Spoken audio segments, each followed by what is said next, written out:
நமஸ்காரம். இந்த தடவை எங்கள் கொலு 2025ல் இந்த தடவையும் தீம் பேஸ்ட் கொலு தான் வச்சுருக்கோம். ஸோ ஃபஸ்ட்டு தீம் வந்து பூச்சாண்டி சேவை.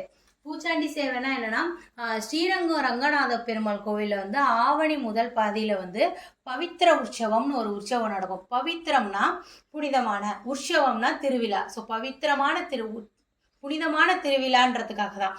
ஸோ எதுக்காக இங்கே அதை பண்ணுறாங்க அப்படின்றப்போ, ஒவ்வொரு அதாவது மந்திர உச்சாரணத்தினால ஏதாவது ஒரு பிழையோ இல்லை ஒரு குறையோ இருந்தது, இல்லை பக்தர்கள்னால ஏதோ ஒரு குறையோ பிழையோ இருந்ததுன்னா அதை நிவர்த்தி பண்ணுறதுக்காக பண்ணுறது தான் இந்த பூச்சாண்டி சேவை.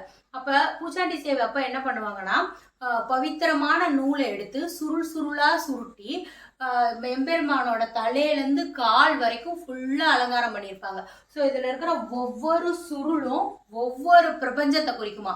ஸோ இந்த எல்லா பிரபஞ்சத்தையும் அடக்கி ஆள்ற பெருமாளுக்கு அன்னைக்கு இந்த அலங்காரம் தான். சரி, நான் இப்போ போனேன்ப்பா ஆவணிக்கு, ஆனால் இவர் அந்த அலங்காரத்தில் பார்க்க முடியலையே அப்படின்னு யோசிச்சா, அவர் ஃபுல்லாலாம் இந்த அலங்காரத்தில் இருக்க மாட்டார். மத்தியானம் 2 மணிலேருந்து சாயங்காலம் 6 மணி வரைக்கும் தான் இந்த அலங்காரத்துக்கு மாதிரி இருப்பார்.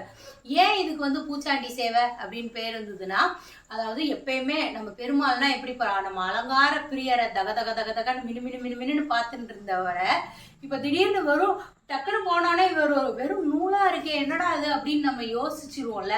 பார்த்தோன்னே நமக்கே ஒரு பயம் வந்துடும்ல. அந்த பயத்தை அந்த பயத்துக்கான ஃபன்னான பேர் தான் இந்த பூச்சாண்டி சேவை. இது வந்து பவித்திர உற்சவம் அப்போ நடக்கும். 9 நாள் ஃபெஸ்டிவல்ல 2வது நாள்.